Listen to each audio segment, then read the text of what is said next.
Hello students, आज हम physical chemistry का जो सेकंड यूनिट है सॉल्यूशन उसको शुरू करने जा रहे हैं। फर्स्ट यूनिट जो थी हमारी सॉलिड स्टेट वो कंप्लीट हो चुकी है।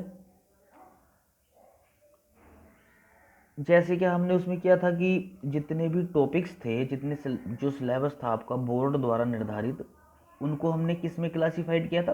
क्वेश्चंस में। और क्वेश्चंस के ही बेस पर क्या है, टॉपिक्स का एक्सप्लेनेशन किया था। उसी तरीके से सॉल्यूशन में जो आपके टॉपिक्स और सिलेबस निर्धारित है बोर्ड द्वारा, उसको क्या है, इन क्वेश्चंस में क्लासिफाइड कर लिया गया है। तो ये तो हमारे क्या है, एक तरीके से टॉपिक्स का काम करेंगे सिस्टेमेटिकली समझने में। और जो मैटर है वो आपको क्या है, प्रोवाइड कर दिया गया है। मैटर एनसीईआरटी का है, उसको आप पढ़िए, यहाँ से समझिए और फिर नोट्स बनाइए। तो इस तरीके से हमारा क्या है, ये सिस्टेमेटिकली क्लियर हो जाएगा सॉल्यूशन चैप्टर। ठीक है, तो ये भी आपको कल पोस्ट कर दिया हो गया होगा, और एनसीईआरटी की जो बुक्स के चैप्टर्स हैं वो भी आपको पोस्ट कर दिए होंगे।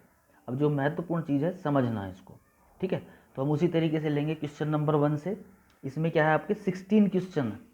जो सिलेबस है पूरा, उसको 8 क्वेश्चन इस पेज में है और 8 इसमें है, 16 में डिवाइड किया गया है। ठीक है, ये एक तरीके से आप कह सकते हो हाफ पोर्शन है, और ये कोलिगेटिव प्रॉपर्टीज से, जिसके बारे में आप आगे पढ़ोगे।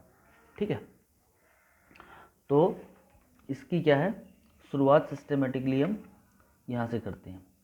देखो, सॉल्यूशन कोई नया नाम नहीं है, काफ़ी पुराना नाम है आपके लिए। जैसे हम क्या है, हाई स्कूल में पढ़ते थे 8th 9th में कि कोई रिएक्शन हो रही है, एक्वस सॉल्यूशन है, कंसनट्रेटेड सॉल्यूशन है, एसिड है। तो सॉल्यूशन हमारे दिमाग में आता था कि एक तरीके का, जैसे कोई लिक्विड है उसमें सॉलिड मिक्स हुआ है, होमोजीनियस मिक्सचर है ना। वो भी बात सही है, लेकिन यहाँ क्या है, हम इसकी बहुत ब्रॉड, सॉल्यूशन क्या है, अपने आप में काफ़ी विस्तृत अवधारणा है, ब्रॉड कॉन्सेप्ट है। जैसे सॉलिड स्टेट था फर्स्ट चैप्टर, सॉलिड स्टेट का नाम आपने पहले भी सुना था, है ना, और जानते भी थे। एक उसकी क्या है, फॉर्मल इन्फॉर्मेशन कि हाँ ये सॉलिड स्टेट है इस तरीके से। लेकिन जब हमने उसके क्या है एक्सप्लेनेशन पढ़ा, तो काफ़ी चीज़ें हमको नहीं मिली। तो सॉलिड स्टेट क्या है, अपने आप में एक काफ़ी विस्तृत अवधारणा है। इसी तरीके से सॉल्यूशन भी क्या है, इसको जब हम अंदर स्टडी करेंगे तो काफ़ी नई चीज़ें मिलेंगी। ठीक है, तो फर्स्ट क्वेश्चन से शुरुआत करते हैं। फर्स्ट क्वेश्चन हमारा है, define the term solution, solute and solvent, describe various types of solutions. तो फर्स्ट क्वेश्चन क्या बना हमारा, फर्स्ट क्वेश्चन ये है कि सॉल्यूशन क्या है, सोल्यूट क्या है, सोलवेंट क्या है, ये आपको बताना है, डिफाइन करना है, और कितने टाइप्स के सॉल्यूशन होते हैं। तो मैं समझता हूँ कि कोई ये नई अवधारणा और नई चीज़ तो है नहीं, काफ़ी सुन रखा है हमने। लेकिन क्या है, एक आगे बढ़ने के हिसाब से, आगे लर्न करने के हिसाब से हम इसकी बारीकियों का भी अध्ययन करेंगे। ठीक है, तो चैप्टर है हमारा सॉल्यूशन। अगर आपके ध्यान हो तो 9th में जो हमारा सेकंड चैप्टर था, थोड़ा सा अगर उसकी बातों पे आप ध्यान करो तो और अच्छे से आपको क्लियर होगा। देखो, सेकंड चैप्टर में हम पढ़ते थे कि मैटर है। ठीक है, मैटर को हमने वहाँ 2 भागों में बांटा था, किसमें, प्योर मैटर में और इम्प्योर में। प्योर में क्या था, प्योर में आते थे हमारे एलिमेंट्स, और इम्प्योर में क्या आता था, कंपाउंड्स, और इम्प्योर में क्या आता था, मिक्सचर। ठीक है, और फिर मिक्सचर हमको 2 तरीके के बताए गए थे वहाँ, होमोजीनियस मिक्सचर एंड हेट्रोजीनियस। और फिर जब हमको सॉल्यूशन पढ़ाया जाता था तो वहाँ ये कहा जाता था कि कोई भी होमोजीनियस मिक्सचर सॉल्यूशन कहलाता है। होमोजीनियस मिक्सचर को ही सॉल्यूशन हम बोलते हैं। ठीक है, तो होमोजीनियस मिक्सचर मतलब जो यूनिफॉर्मली एक दूसरे में क्या है, समान रूप से मिला हुआ हो। जैसे फॉर एग्जाम्पल वाटर में आप साल्ट डालो या शुगर डालो, तो क्या है, साल्ट के पार्टिकल्स या शुगर के पार्टिकल्स वो क्या है, यूनिफॉर्मली डिस्ट्रीब्यूट हो जाते हैं। तो सॉल्यूशन क्या है, एक होमोजीनियस मिक्सचर है। ठीक है, तो वही डेफिनेशन हमारी यहाँ भी काम करेगी। सॉल्यूशन क्या है, वो होमोजीनियस मिक्सचर है, किन्हीं भी क्या है, एलिमेंट्स हो सकते हैं, उसमें कंपाउंड्स हो सकते हैं, तो दो या दो से ज़्यादा प्योर सब्सटेंस का होमोजीनियस मिक्सचर है। ठीक है, दूसरी चीज़ इसमें क्या है जो इम्पोर्टेंट है और हमको ध्यान रखनी है, और वहाँ भी बताई गई थी कि इसमें क्या है, वो जो कंपोनेंट्स होते हैं, कंपोनेंट्स मतलब जिनसे मिलकर सॉल्यूशन बना है, जो उसके पार्ट्स हैं। जैसे नमक के घोल में कंपोनेंट्स कौन से हो गए, एक वाटर कंपोनेंट हो गया और एक साल्ट कंपोनेंट हो गया, कुछ और डाल दो आप उसमें तो वो तीसरा कंपोनेंट्स हो जाएगा। ठीक है, तो कंपाउंड में और मिक्सचर में मेन डिफरेंस क्या है भाई, कंपाउंड क्या है, प्योर सब्सटेंस है, और मिक्सचर क्या है, इम्प्योर है। तो एक तो मेन डिफरेंस ये है कि कंपाउंड्स में जो इसके कंपोनेंट्स हैं वो फिक्स रेशियो में होते हैं, उनका क्या है, फिक्स प्रोपोर्शन होता है एलिमेंट्स का, लेकिन मिक्सचर में क्या है, फिक्स नहीं होता।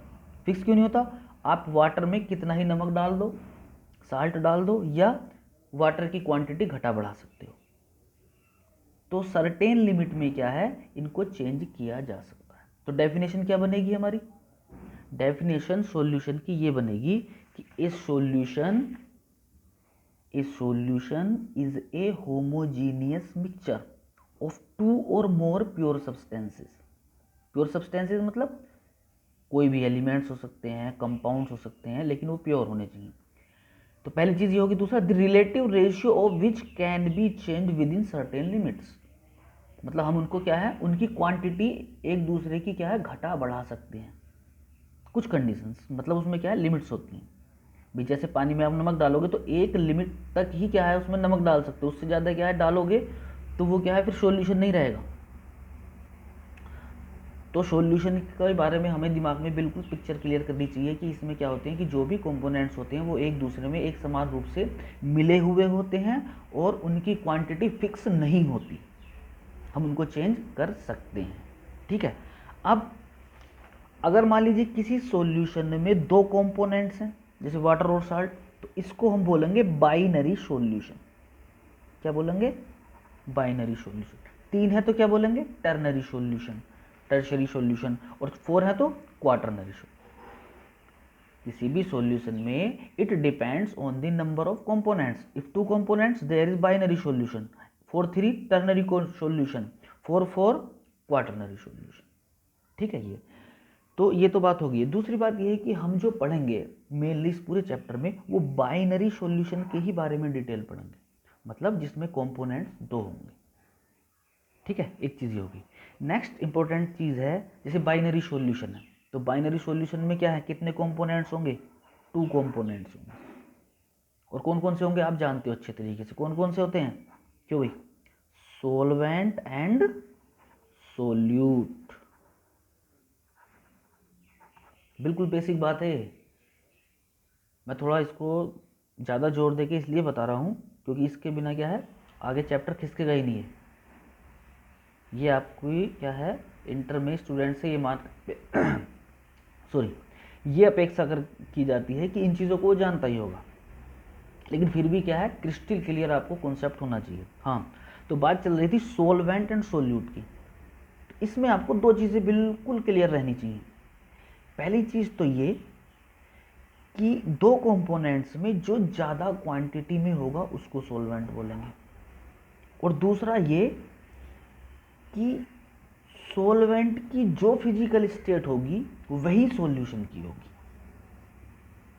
दो चीज़ें होगी सोलवेंट से रिलेटेड, जो ज़्यादा क्वांटिटी में किसी भी सॉल्यूशन में, किसी भी होमोजेनियस मिक्सचर में जो कंपोनेंट ज़्यादा क्वांटिटी में होगा वो सोलवेंट होगा, और जो कम क्वांटिटी में होगा वो सोल्यूट होगा।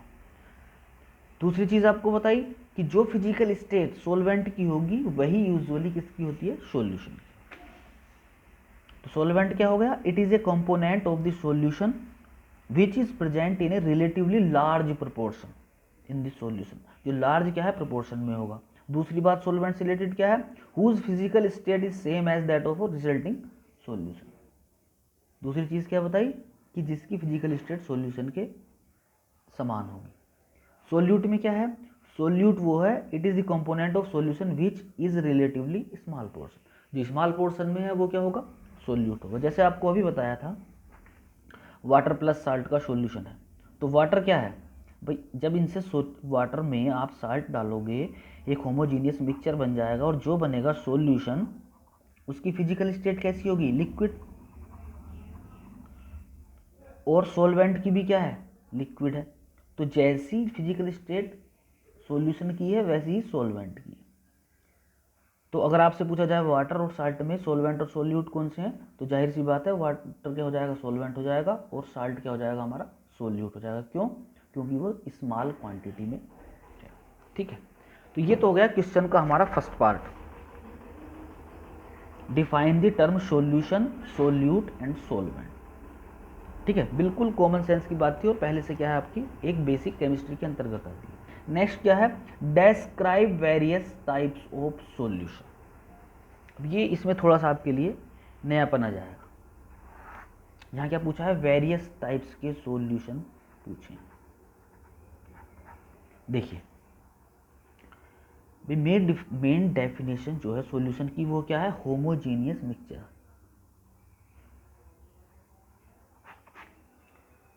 किनका होमोजीनियस मिक्सचर, किन्हीं भी दो प्योर सब्सटेंसेस का। ठीक है, पहली बात होगी। दूसरी बात ये हो गई, आप अच्छे से जानते हो कि कोई भी मैटर हो वो कितनी फिजिकल स्टेट्स में रह सकता है। हम जानते हैं 3 फिजिकल स्टेट्स में रहता है, सॉलिड, लिक्विड एंड गैसेस। और दूसरी तरफ हमको ये मालूम है कि सॉल्यूशन होमोजीनियस मिक्सचर है 2 चीज़ों का। अब क्या है, जो उनसी 2 चीज़ें हैं, मान लीजिए ए है एक चीज़ और एक बी है, इसको आप सॉल्वेंट मान लो, इसको सोल्यूट। अब ये एक मैटर है, एक प्योर सब्सटेंस है, तो इसकी कितनी हो जाएंगी फिजिकल स्टेट, खुद की 3 फिजिकल स्टेट इसकी हो जाएंगी, और 3 फिजिकल स्टेट इसकी हो जाएंगी। तो कितने तरीके से हम क्या है सॉल्यूशन बना सकते हैं होमोजीनियस मिक्सचर। 3 ये होगी, 3 ये होगी, 3 एंड 3। तो अब क्या है, इस अब जैसे इसको ले लो आप, इसमें आप ये मिला सकते हो, ये मिला सकते हो, ये मिला सकते हो, कितने हो गए, 3 हो गए। दूसरी कंडीशन क्या है, इसमें आप ये मिला सकते हो, ये मिला सकते हो, ये मिला सकते हो, कितने हो गए, 3 हो गए। इसी तरीके से गैस है, इसमें सॉलिड मिला सकते हो, लिक्विड मिला सकते हो, गैस मिला सकते हो, 3 कितने हो गए, ये 3 हो गए। और टोटल कितने हो गए, 9। तो टोटल टाइप्स ऑफ सॉल्यूशन हमारे कितने निकल के जाएंगे, 9 निकल के जाएंगे। ठीक है, अब जो उनकी फिजिकल स्टेट होगी, और जो फिजिकल स्टेट किस पर डिपेंड करेगी, सॉल्वेंट पर। तो जब सॉल्वेंट पर डिपेंड करेगी, भाई अभी आपको बताया था कि सॉल्यूशन की फिजिकल स्टेट क्या होती है, सॉल्यूशन की फिजिकल स्टेट, सॉल्यूशन की जो फिजिकल स्टेट होती है वो सेम होती है किसके, सॉल्वेंट के। अब सॉल्वेंट कितनी फिजिकल स्टेट्स में रह सकता है, 3 में, सॉलिड, लिक्विड, गैस। तो मेनली सॉल्यूशन कितने टाइप्स के हो सकते हैं, सॉलिड में, लिक्विड में और गैस में, और फिर इनमें 3 टाइप्स के। तो इस आधार पर मेनली ब्रॉडली जो सॉल्यूशन के टाइप्स हैं वो कितने हो जाएंगे, गैसियस सॉल्यूशन, लिक्विड सॉल्यूशन और सॉलिड सॉल्यूशन। समझ लो इनको सही से, 3 टाइप्स के सॉल्यूशन हो गए, gaseous solution, liquid solution and solid solution. अब गैसियस सॉल्यूशन कौन से होंगे, गैसियस सॉल्यूशन वो होंगे जिनमें सॉल्वेंट क्या होगा, गैस होगा, और उसमें एक एक करके हम क्या है सोल्यूट मिलाएंगे। तो 3 टाइप्स के ये हो गए, 3 के ये हो गए इसी तरीके से, और 3 के ये। तो टोटल कितने हो गए, 9 टाइप्स के सॉल्यूशन हो गए। ये टाइप्स आपको सारे क्लियर होने चाहिए, और कम से कम एक एग्जाम्पल आपको क्लियर होना चाहिए। एग्जाम्पल से आपको क्या है और अच्छे से क्लियर हो जाएगी। मैं दोबारा बता रहा हूँ, गैसियस सॉल्यूशंस वो होंगे जिनमें सोलवेंट गैस होगा, ठीक है, और सोल्यूट क्या है, गैस में गैस भी हो सकता है, गैस में लिक्विड भी हो सकता है, गैस में सॉलिड भी हो सकता है। तो इसको बोलेंगे हम गैस गैस सॉल्यूशन, इसको बोलेंगे लिक्विड गैस सॉल्यूशन, इसको बोलेंगे सॉलिड गैस सॉल्यूशन, और तीनों को हम बोलेंगे गैसियस सॉल्यूशन। इसी तरीके से सेम लिक्विड सॉल्यूशन, इसी तरीके से सॉलिड सॉल्यूशन। क्लियर है? अब एग्जाम्पल जैसे आप देखो, गैस में गैस का सॉल्यूशन, फॉर सिंपल एग्जाम्पल है जैसे ऑक्सीजन और नाइट्रोजन का सॉल्यूशन। और सिंपल रूप से आप कह सकते हो एयर, एयर में क्या है, एयर में नाइट्रोजन भी है और ऑक्सीजन भी है और समान रूप से मिले हुए हैं, तो वो कैसा, किस टाइप का हो जाएगा, गैस इन गैस सॉल्यूशन। इसी तरीके से गैस में लिक्विड का सॉल्यूशन क्या हो जाएगा, क्लोरोफॉर्म विद नाइट्रोजन हो जाएगा। नाइट्रोजन कैसी गैसियस फॉर्म में है और क्लोरोफॉर्म लिक्विड फॉर्म में होता है। रूम टेम्परेचर की बात हो रही है। क्लियर है? इसके बाद आता है गैस में सॉलिड का सॉल्यूशन। गैस में सॉलिड का सॉल्यूशन आप ऐसे समझ लो जैसे नाइट्रोजन गैस में कैम्फर, या ऐसे समझ लो जैसे हम ये आरती वगैरह में कपूर कैम्फर जलाते हैं तो उसमें जो उसके सॉलिड पार्टिकल्स हैं वो एयर में मिल जाते हैं, नाइट्रोजन में मिल जाते हैं, तो वो भी हमारा क्या हो जाएगा, गैस में सॉलिड का एक सॉल्यूशन हो जाएगा।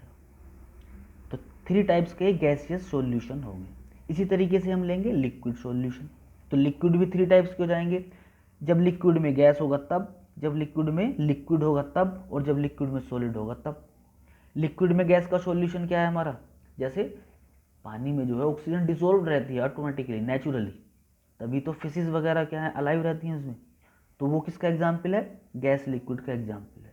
या हमारे एक एग्जाम्पल और है, ये कोल्ड ड्रिंक वगैरह होते हैं, कोल्ड ड्रिंक में क्या होता है, उसमें लिक्विड में CO2 डिसॉल्व रहती है, तो वो किसका एग्जाम्पल हो जाएगा, gas in liquid. Liquid in liquid सब जानते हो, अल्कोहल प्लस वाटर का सॉल्यूशन, और तमाम तरीके के हमारे क्या हैं, लिक्विड इन लिक्विड सॉल्यूशंस होते हैं। लिक्विड में सॉलिड, लिक्विड में सॉलिड अभी हमने पढ़ा था, और हमारा जैसे वाटर में ग्लूकोज। अब हम वो पढ़ेंगे सॉलिड सॉल्यूशंस। सॉलिड सॉल्यूशंस में क्या होगा, सॉलिड सॉल्यूशन में सॉल्वेंट क्या होगा हमारा, सॉलिड होगा। ठीक है, जैसे सॉलिड में गैस, जैसे पैलेडियम जो मेटल होती है उसमें हाइड्रोजन का मिक्सचर सॉल्यूशन। सॉलिड में लिक्विड, सॉलिड में लिक्विड जैसे सोडियम में मरकरी। ठीक है, सॉलिड में सॉलिड जैसे हमारा क्या होता है, ये गोल्ड में कॉपर, ज्वेलरी में जो आर्टिफिशियल ज्वेलरी है, मतलब ये नेचुरल ज्वेलरी होती है, इसमें थोड़ा क्या है, हम बाहर से एलिमेंट्स मिला लेते हैं। और जैसे ब्रास, स्टील, ये सब क्या है, सॉलिड सॉल्यूशंस है। तो कहने का मतलब ये है कि सॉलिड सॉल्यूशंस वो होंगे जिनमें सॉल्वेंट सब में सॉलिड होगा, लिक्विड सॉल्यूशंस वो होंगे जिसमें लिक्विड सॉल्वेंट होगा, गैस सॉल्यूशंस वो होंगे जिसमें गैसियस गैस क्या है वो सॉल्वेंट होगा, और एक एक करके क्या है सॉल्यूट उसमें मिक्स हो जाएंगे। ठीक है, तो ये 9 टाइप्स के सॉल्यूशन हो गए। लेकिन ब्रॉडली जो स्टडीज़ होते हैं और जो उनकी केमिकल रिएक्शंस मोस्टली जो होती हैं और जो आपके सिलेबस में हैं वो कौन से हैं, लिक्विड सॉल्यूशंस हैं। इसको मैंने रेड मार्क कर रखा है, वाइडली स्टडीड, मतलब ऐसे सॉल्यूशंस जब सोलवेंट लिक्विड हो, उन वाले सॉल्यूशंस की हम क्या है इस चैप्टर में डिटेल पढ़ेंगे, और ज़्यादातर जो केमिस्ट्री है वो इन्हीं से रिलेटेड क्या है, वाइडली स्टडीड। ठीक है, तो इस तरीके से हमारा फर्स्ट क्वेश्चन का आंसर कंप्लीट होता है। इसमें हम सॉल्यूशन के बारे में जाने, सॉल्यूट के बारे में जाने, सॉल्वेंट के बारे में जाने, जो नॉर्मल नॉलेज है पहले से हम पढ़ते आ रहे हैं, और उसको थोड़ा सा क्या है सिस्टमेटिकली हमने यहाँ समझ लिया। दूसरी चीज़ टाइप्स ऑफ सॉल्यूशंस, इन बातों के बारे में हमको डिटेल से पहली क्लासों में नहीं पढ़ाया गया था, इस चीज़ को आपको थोड़ा सा ध्यान रखना है। ठीक है, तो 9 टाइप्स के सॉल्यूशंस हो गए हमारे, और इसमें जो 3 टाइप्स के हैं लिक्विड सॉल्यूशंस है, इसकी हम डिटेल इसमें पढ़ेंगे। मतलब जब लिक्विड में आप कोई सॉलिड डालते हो तब, जब लिक्विड में आप कोई लिक्विड डालते हो तब, और जब लिक्विड में कोई गैसेस मिलता है, मिक्स होता है यूनिफॉर्मली, तब जो उनकी केमिस्ट्री है उसके बारे में हम इस आगे जो है स्टडी करेंगे। ठीक है, ये हो गया। अब है हमारा next question,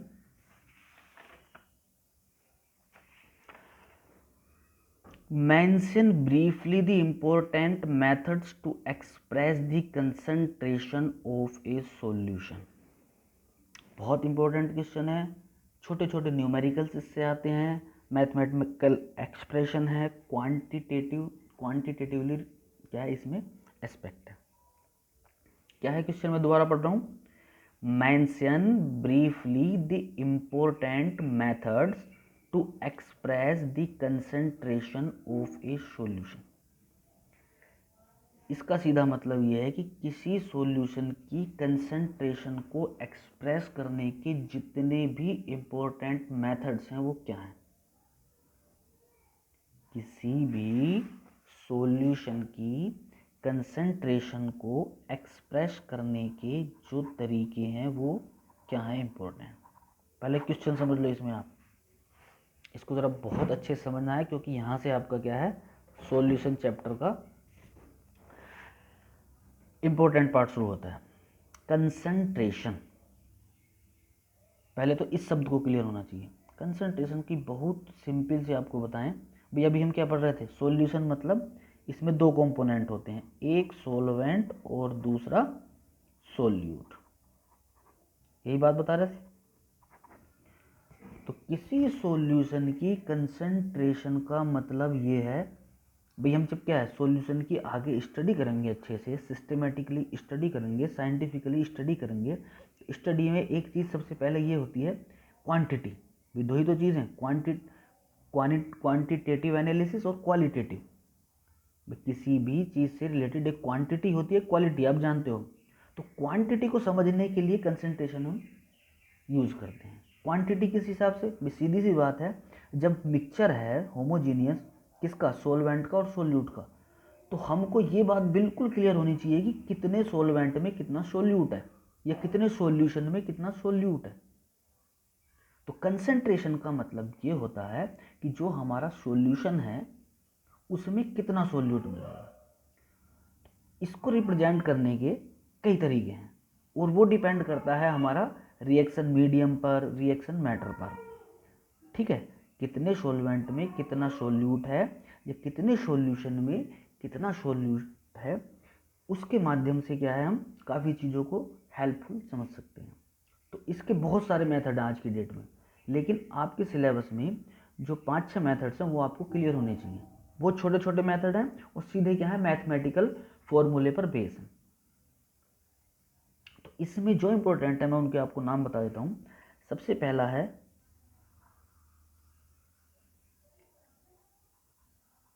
mass by mass percentage,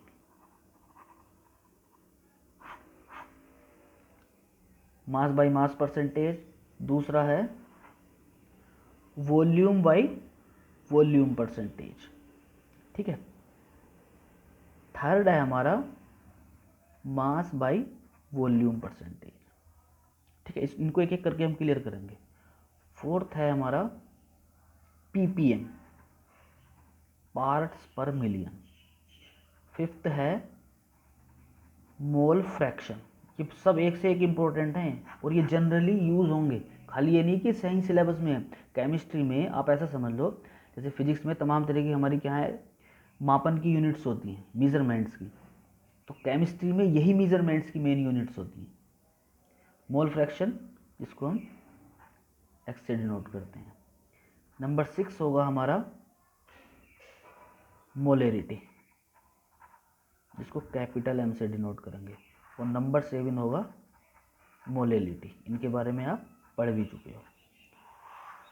तो सॉल्यूशन चैप्टर को अगर समझना है तो ये समझ लो कि ये इसकी ABCD है, इनके बिना आपका क्या है चैप्टर हिलेगा नहीं। ये किससे रिलेटेड है, कंसंट्रेशन। कंसंट्रेशन का इनका सबका मतलब यही है सीधा सा कि कितनी चीज़ में कितनी मिली हुई है, मतलब कितने सॉल्यूशन या सॉल्वेंट में कितना सोल्यूट है, तभी तो हम आगे स्टडी करेंगे। ठीक है, तो ये है हमारा इसके बारे में मेन चीज़। फर्स्ट मास परसेंटेज है, सेकंड वॉल्यूम परसेंटेज है, third mass by volume percentage है। ठीक है, फोर्थ पार्ट्स पर मिलियन है, मोल फ्रैक्शन है, और इसके बाद आता है हमारा मोलेरिटी, मोलेलिटी। सिंपल इनके फॉर्मूले हैं, आपको यहाँ सब समझाएंगे, क्लियर हो जाएंगे। ठीक है, आपकी जिम्मेवारी ये बनती है कि जितनी भी यूनिट्स है एक बार इनको क्या है आप जो आपको NCERT का चैप्टर भेजा गया उसमें से पढ़ लो, या जो आपके पास कोई अच्छी रेफरेंस बुक हो उसमें से पढ़ लो। ठीक है, बाकी चीज़ें next turns per. Okay, thank you.